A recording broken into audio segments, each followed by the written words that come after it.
ሰላም የቻናላችን ቤተሰቦች፣ ይህ አማርኛ ሀሁ ሰዋሰው የጀማሪ አማርኛ ትምህርት ነው። ዛሬ ሁሉንም የሶስተኛ ቤተሰብ የአማርኛ ፊደላት ማለትም ከሂ እስከ ፒ ያሉ የአማርኛ ፊደላትን ይዤላችሁ መጥቻለሁ። እኛም እነሱን እያነበብን እንማራለን ማለት ነው። ከዚህ በተጨማሪ የሶስተኛ ቤተሰብ ፊደላትን መጀመሪያ እያደረግን የተመሰረቱ የተለያዩ ቃላቶች አሉ። እኛም እነሱን አንድ በአንድ እያነበብን እንማራለን ማለት ነው። እናንተም ቪዲዮ ላይክ፣ ሼር እንዲሁም ቤተሰብ ካልሆናችሁ ሳብስክራይብ ያደርጋችሁ ቤተሰብ ሁኑ።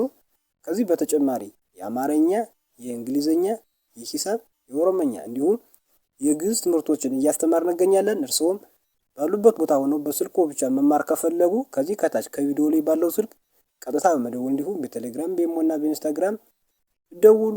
አለበዚያ መልእክት ታስቀምጡ ይደርሰናል ማለት ነው። አሁን ቀጥታ ወደ ትምህርቱ እናልፋለን። አብራችሁን ቆዩ። እሺ፣ ዛሬ እንግዲህ እነዚህ ሁሎችም የምታዩዋቸው የሶስተኛ ቤተሰብ የአማርኛ ፊደላት ናቸው ማለት ነው። እኛም እንግዲህ የሶስተኛ ቤተሰብ የአማርኛ ፊደላትን በድምጽም ሆነ በምልክት አንድ የሚያደርጋቸው ነገሮች ነግራችኋለሁ። እንዲሁም ከሌሎች የአማርኛ ፊደላት የሚለያቸውን ነገሮች ነግራችኋለሁ ማለት ነው። እሺ፣ መጀመሪያ እንግዲህ እነዚህ አረንጓዴ ቀለም እነዚህ ሁለት ሶስቶቹ አረንጓዴ ወይም አንድ አይነት ቀለም የተቀቡት የሀ ቤተሰቦች ወይም አንድ አይነት ድምጽ ያላቸው ፊደል ናቸው ማለት ነው። እነዚህኞቹ ደግሞ እነዚህ ቀዮቹ ሁለት የሰ ቤተሰቦች ወይም የሰ ሶስተኛ ቤተሰቦች አንድ አይነት ድምጽ ያላቸው ፊደላት ናቸው ማለት ነው።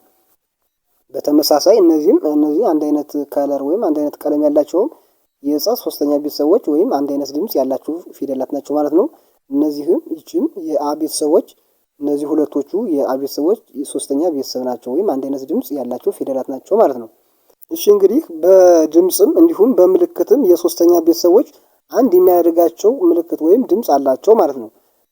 ምልክታቸው ምንድነው? ከእግራቸው ላይ በቀኝ በኩል ጠማማ ወይም የሆነ ጫማ ነገር አላቸው ማለት ነው። ምን አልኳችሁ? በቀኝ በኩል ከእግራቸው ላይ ጠማማ አላቸው ማለት ነው። ሁሎችንም ይዋቸው አያችኋቸው። ይቻው ለምሳሌ ሂ ያቸው ሊ በቀኝ በኩል ከመጨረሻ ከእግራቸው ላይ የሆነ ጠማማ ነው ወይም እንደ ጫማ ነገር ሸመድ ያለ አላቸው ማለት ነው። የሁለተኛ ቤተሰቦችስ ምንድን ነበር ያልኳችሁ? የሁለተኛ ቤተሰቦች በቀኝ በኩል ሆኖ ከምን ላይ ነው? ከመካከል ላይ ነው ማለት ነው። ይህ ምናቸው ነው?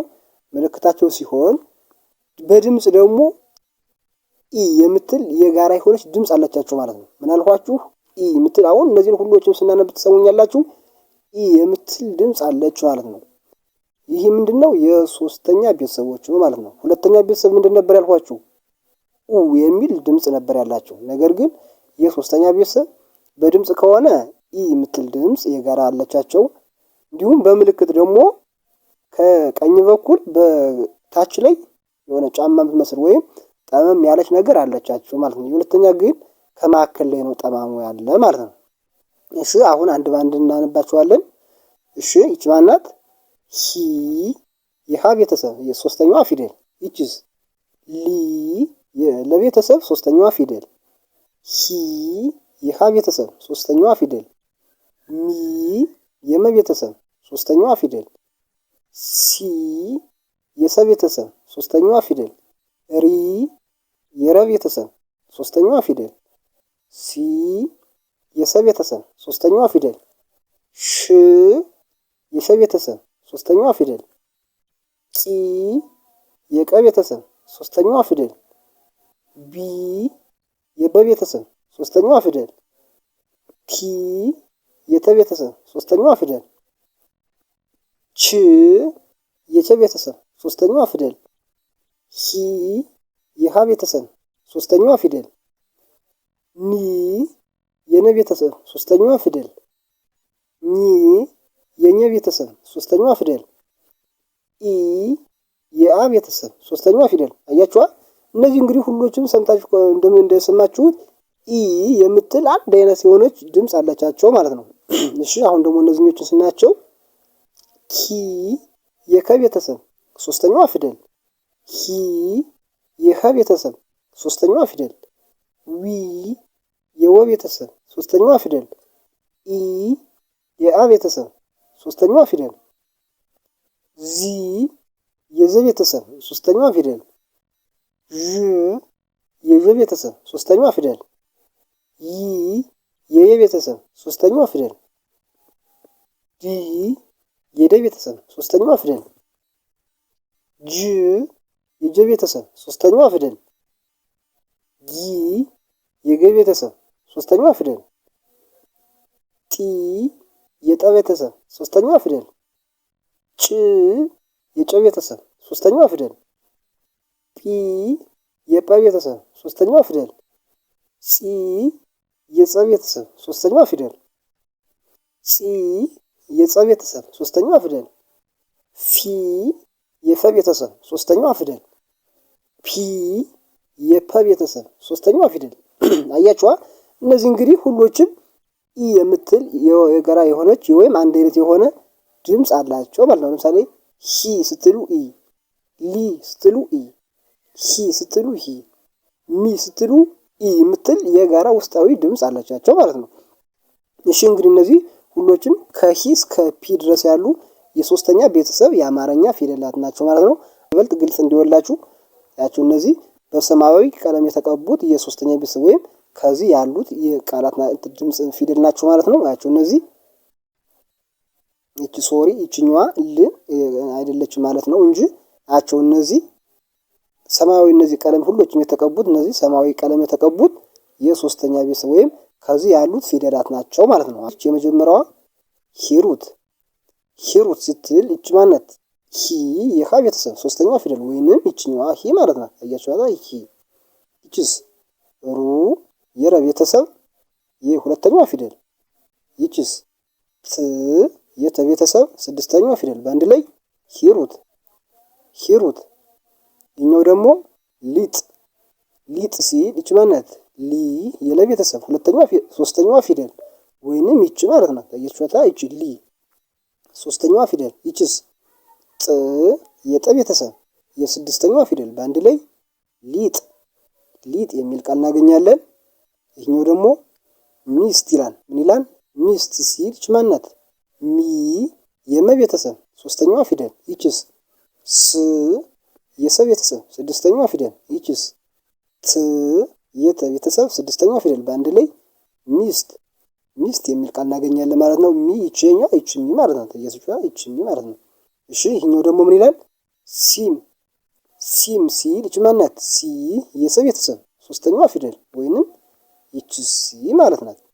እቺኛዋስ ም የመ ቤተሰብ ስድስተኛዋ ፊደል በአንድ ላይ ሲም ሲም የሚል ቃል እናገኛለን። እሺ ይሄኛው ደግሞ ምን ይላል? ቂል ይላል። እሺ እዚህ ላይ እንግዲህ ይቺ ል ይቺኛዋ ሰማያዊ ቀለም የተቀበች እንግዲህ በስተት ነው ማለት ነው። ይቺኛዋ የመጀመሪያዋን ቂ ለቀለም ለመቀባት ተፈልጎ ነው። ይቺ ማናት? ቂ የቀ ቤተሰብ የሶስተኛዋ ፊደል ወይንም ይቺ ቂ ማለት ነው። ታያችሁ? ይቺ ይቺኛዋስ ል የለ ቤተሰብ ስድስተኛዋ ፊደል አንድ ላይ ቂል ቂል የሚል ቃል እናገኛለን። እሺ እንግዲህ ይቺኛዋ ል በስተት ነው ብያችኋለሁ። እሺ ይቺኛዋ ደግሞ እቺ ምን ትላለች? ጅል ጅል ስትል እቺ ጅ ይቺኛዋ ናት ማለት ነው። እቺ ጅ ናት ማለት ነው። ይቺኛዋሳ ል የለ ቤተሰብ የስድስተኛዋ ፊደል በአንድ ላይ ጅል ጅል የሚል ቃል አለ። የኛውስ ምን ይላል? ቺዝ ቺዝ ሲል እቺ ማናት? ቺ የቺ ቤተሰብ ሶስተኛዋ ፊደል ወይንም ይቺ ቺ ማለት ነው። ታያችሁታ? ይቺ ቺ የሶስተኛዋ ቤተሰብ። ይቺስ ዝ የዘ ቤተሰብ ስድስተኛዋ ፊደል በአንድ ላይ ቺዝ ቺዝ የሚል ቃል እናገኛለን። ይሄ የመጨረሻው ምን ይላል? ቲማቲም ቲማቲም ሲል እቺ ማናት? ቲ የተ ቤተሰብ ሶስተኛዋ ፊደል ወይንም ይቺ ቲ ማለት ነው።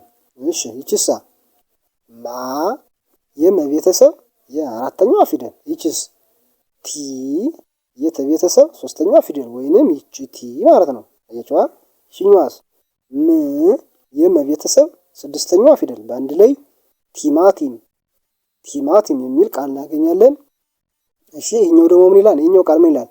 ቢሮ ቢሮ ሲል እቺ ማናት ማለት ነው? ቢ የበቤተሰብ ሶስተኛዋ ፊደል ወይንም ይቺ ቢ ማለት ነው። እቺኛዋስ ሮ የረ ቤተሰብ የሰባተኛዋ ፊደል በአንድ ላይ ቢሮ ቢሮ የሚል ቃል አለ። ይሄኛውስ ምን ይላል? ፒያሳ ፒያሳ ሲል እቺ ማናት ማለት ነው? ፒ የበቤተሰብ የሶስተኛዋ ፊደል ጭስ ያ የቤተሰብ የአራተኛዋ ፊደል ይችስ ሳ የሰቤተሰብ የአራተኛዋ ፊደል በአንድ ላይ ፒያሳ ፒያሳ የሚል ቃል እናገኛለን። እሺ እንግዲህ እቺ ፒ እቺኛዋ ፒ ማለት ናት። እቺ ፒ ማለት ናት። እሺ ይሄኛውስ ምን ይላል? ፊደል ፊደል ሲል እቺ ማናት ማለት ነው? ፊ የፈ ቤተሰብ ሶስተኛዋ ፊደል ወይንም ይቺ ፊ ማለት ነው። ይቺስ ደ የደ ቤተሰብ የመጀመሪያዋ ፊደል። ይቺስ ል የለ ቤተሰብ የስድስተኛዋ ፊደል። በአንድ ላይ ፊደል ፊደል የሚል ቃል እናገኛለን። የኛው ምን ይላል? ጺም ጺም ሲል ይቺ ማን ናት? ጺ የጸ ቤተሰብ ሶስተኛዋ ፊደል ወይንም ይቺ ጺ ማለት ነው። ይቺኛዋ ጺ። ከዛስ ይቺኛዋ ምታለች ደግሞ ማናት? ደግሞ ይቺ ም የመ ቤተሰብ ስድስተኛዋ ፊደል። በአንድ ላይ ጺም ጺም የሚል ቃል እናገኛለን። እሺ ይሄኛው ደግሞ ምን ይላል? ይሄኛው ምን ይላል? ዊግ ዊግ ሲል ይቺ ማናት ማለት ነው? ዊ የወ ቤተሰብ የሶስተኛዋ ፊደል ወይንም ይቺ ወ ማለት ናት። ይቺ ዊ ያየታችኋ ዊ። ይቺስ ግ የገ ቤተሰብ የስድስተኛዋ ፊደል። በአንድ ላይ ዊግ የሚል ይሆናል። ይህ ምን ይላል? ኢማም ኢማም ሲል ይቺ ማናት ማለት ነው? ኢ የአ ቤተሰብ የሶስተኛዋ ፊደል ወይንም ይቺ ኢ ማለት ነው። አያችኋ? ይቺኛዋስ ማ የመ ቤተሰብ የአራተኛዋ ፊደል። ይቺስ ማናት ነው ያልኳችሁ?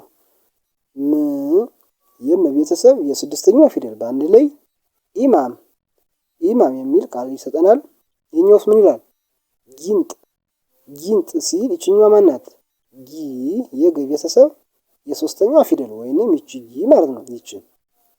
ይቺኛዋስ ን የነ ቤተሰብ የስድስተኛዋ ፊደል። ይቺስ ማናት ነው ያልኳችሁ?